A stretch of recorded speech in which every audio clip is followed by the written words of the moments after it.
I never answer to no, man, I still go. Go, go, go, go, go, go, go, go. Brian Giles with Brian Giles MTG.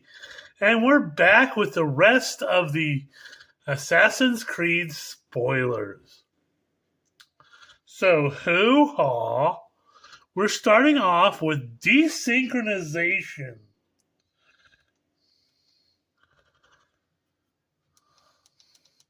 So it's 2 blue and 2 for an instant that reads, return each non-land permanent that's not historic to its owner's hand.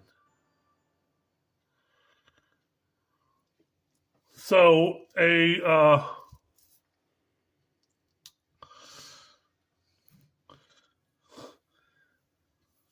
basically a bounce wipe for non-historic permanents, non-historic permanents. That's not bad, especially if you're playing with a lot of legendaries, artifacts, and sagas.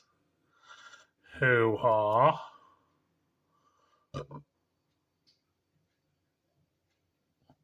Next up we have Brotherhood Regalia.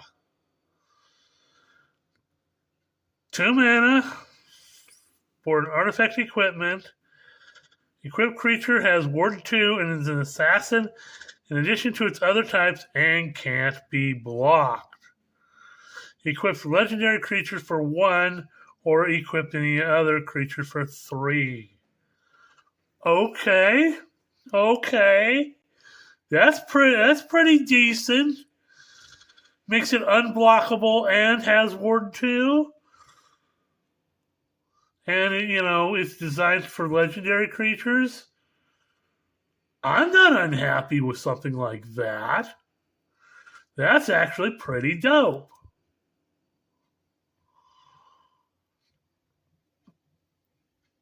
And of course, we're going to have another good reprint in some removal.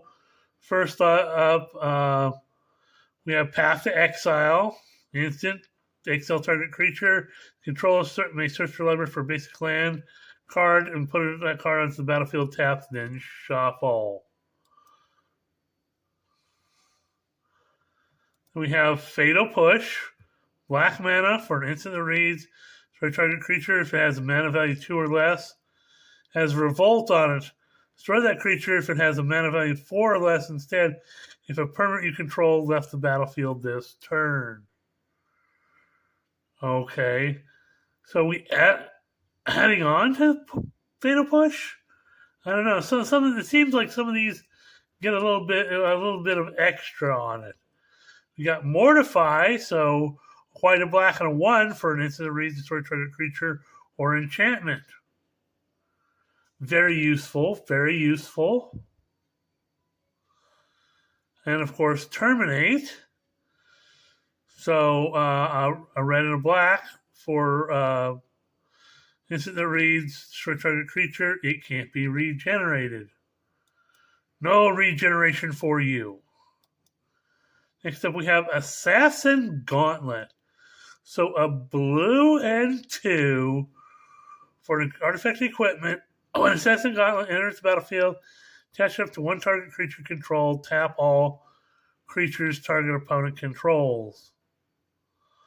Equipped creature gets +1/+1, has whenever this creature deals combat damage to a player, draw a card, then discard a card, equipped for 2. Okay. So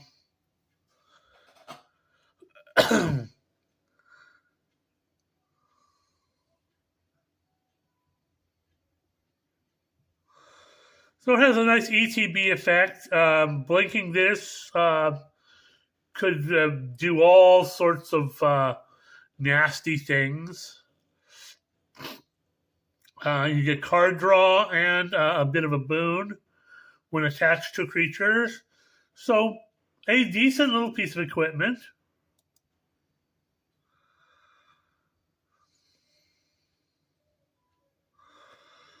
So next up we have Alexios, Demos of the Cosmos. So a red and 3 for a 4/4 human berserker with trample. Alexios, Demos of Cosmos, attacks each turn, each combat fable. It can't be sacrificed and it can't attack its owner. At the beginning of each player's upkeep, player gains control of Alexios, untaps it, and puts a +1/+1 counter on it. It gains haste till its end of turn.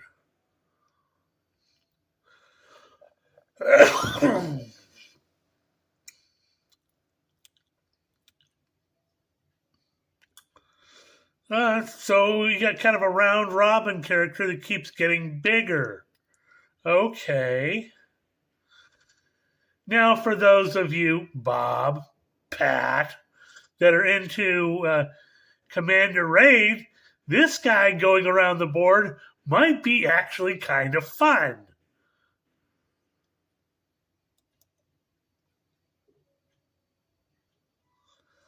Definitely something that will get rid of the biggest threat on the board if you really wanted to. Okay, that wasn't what we wanted.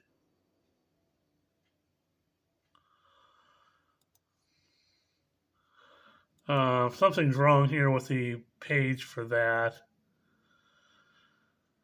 So I hope we can read it from where we are, because the page with the bigger card doesn't come up right for some reason. So we have overpowering attack. So it's 2 red and 3 with a free running cost of a red and 2. Untap all creatures you control that attack this turn. If it's your main phase, there's an additional combat phase after this phase, followed by an additional main phase. So you get extra combat, extra main phase after this, and you get to attack. So if you're attacking with a lot of creatures and then you can untap them all, it has a good free running cost.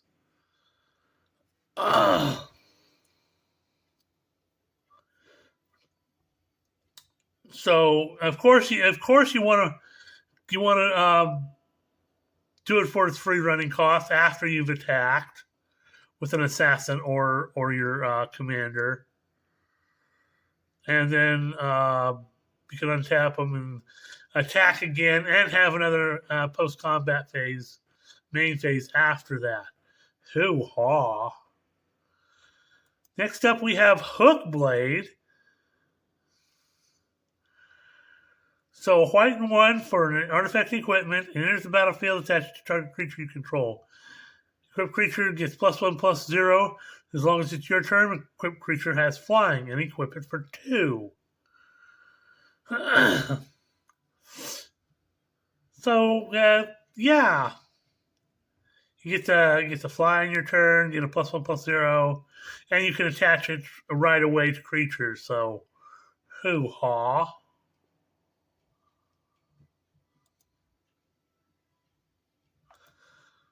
Next up, we have Crystal Skull, Isu Spyglass.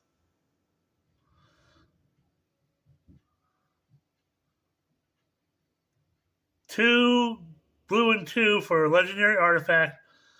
Look at the top card of your library anytime. You may play historic lands and cast historic spells from the top of your library. Tap it to add a blue mana.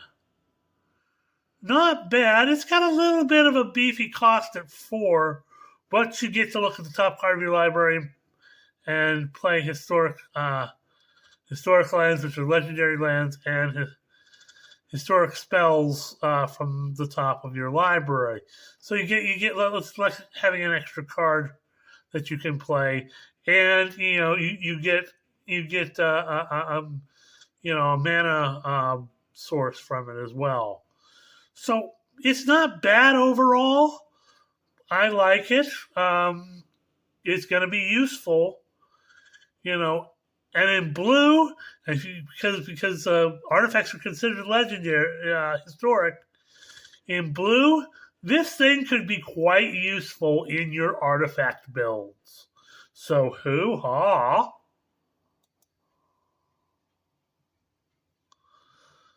Next up we have Jacob Fry, who pairs with Evie Fry. So 2 black and 2 for a 3/2 legendary human assassin that partners with Evie Fry. Says whenever one or more assassins you control deal combat damage to a player, exile up to 1 target assassin card or card with free running from your graveyard. If you do copy it, you can cast the copy.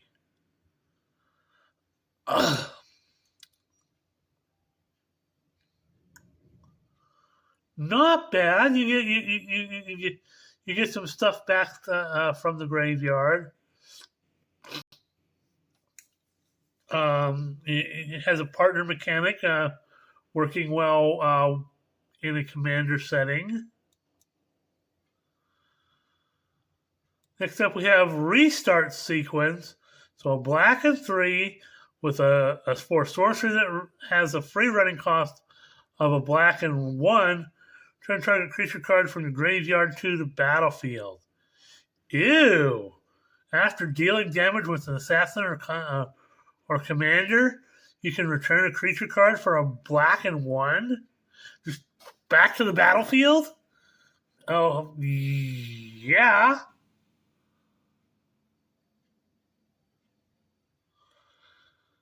It's kind of dope if you got some stuff that that you purposefully use to kill off stuff like something with Death Touch that they had to block it, and you can get it back straight to the battlefield. I'm not unhappy with that. That's almost like regeneration on a stick. So hoo-ha.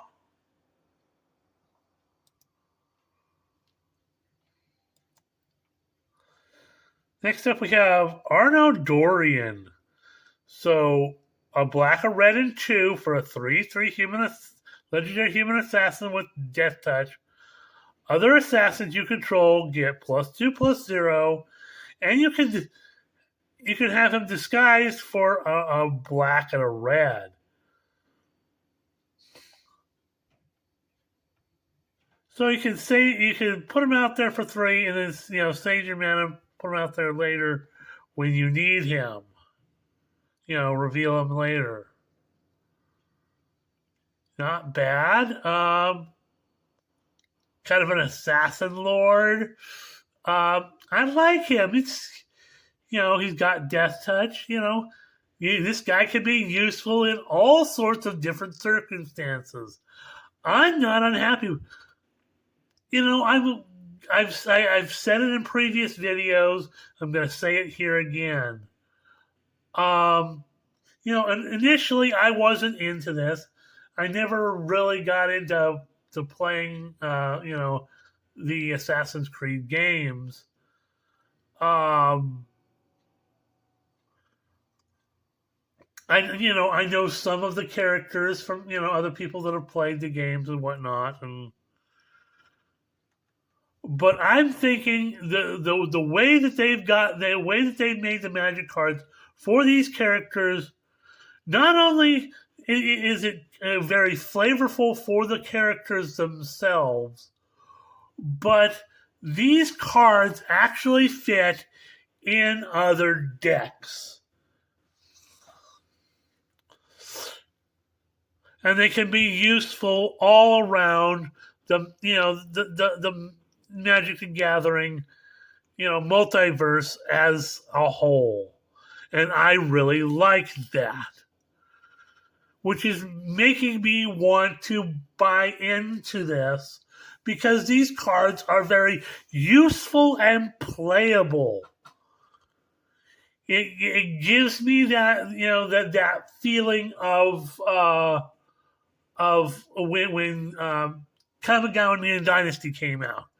A lot of the cards were very useful, playable. It was one of the best. It was the best set of the year.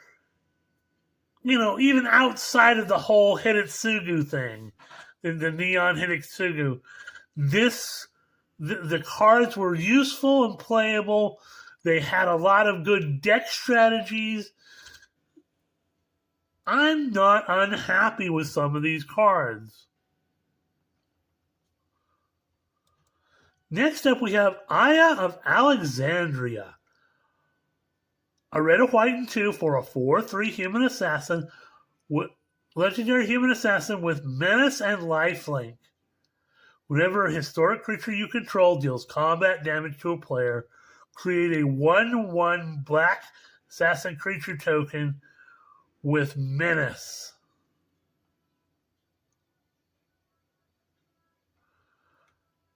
Okay, so this lady produces little assassin armies when you damage with historic creatures.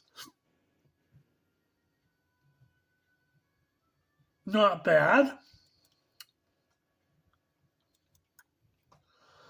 Next up, we have Bleeding Effect.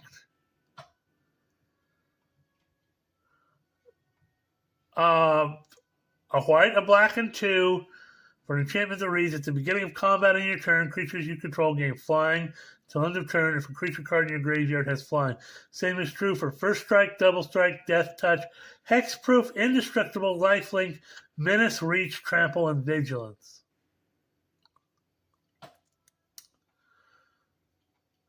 This is a very useful enchantment, especially if you're playing with multiple cards that are, creatures that have multiple evergreen effects on them. And I can think of several, even in just these 2 colors.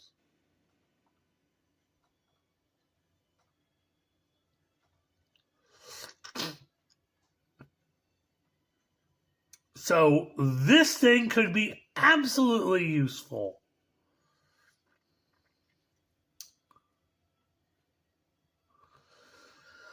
And I've been kind of, ruminating about this, but there's the one sword from Kamigawa Neon Dynasty. The name's on the tip of my tongue, but it's the one that it's if a creature dies and you exile it to the sword and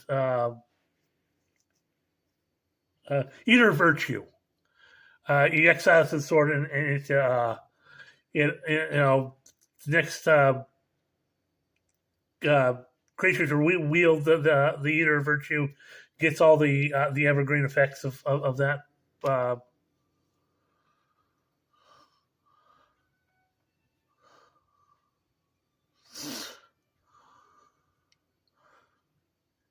So this works kind of like that, but it's on an enchantment level for creatures in the graveyard. So I like that. It's really really useful. And finally, we have something that was kind of spoiled at the beginning, and what wasn't really clear. And now we actually get this card, and this is a Capitoline Triad. It's a beefy 10 mana for a 7/7 legendary god artificer. As those who came before, this spell costs 1 generic less to cast for each historic card in your graveyard. Exile any number of historic cards from your graveyard with total mana value 30 or greater. You get an emblem with creatures you control have base power and toughness of 9/9. Now, this card, when they were talking about the leaks and about that, this card, they said, I think is the first actual creature card that creates an emblem. And in this set, we do have, cards with very big, beefy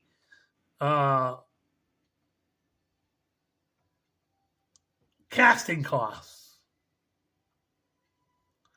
And again, this also fits into that one saga that you can use to gain life, buff creatures up, and then get it back to your hand.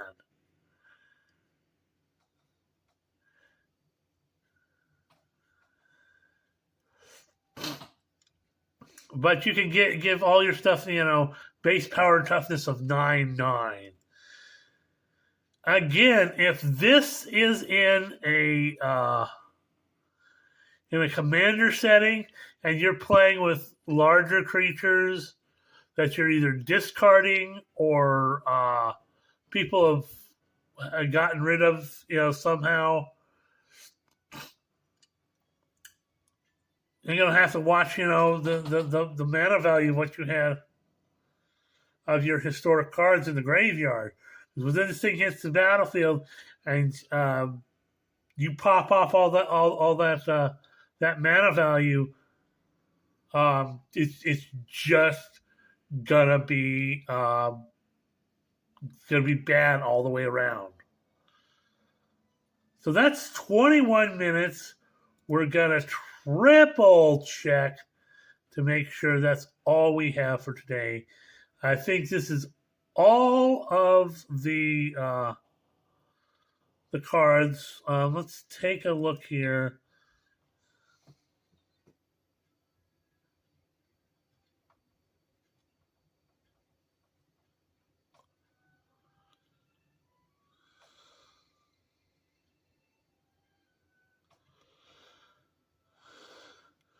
Okay, I'm going to make some videos that there are some cards in the starters that I haven't covered yet. So we'll see you on the next video.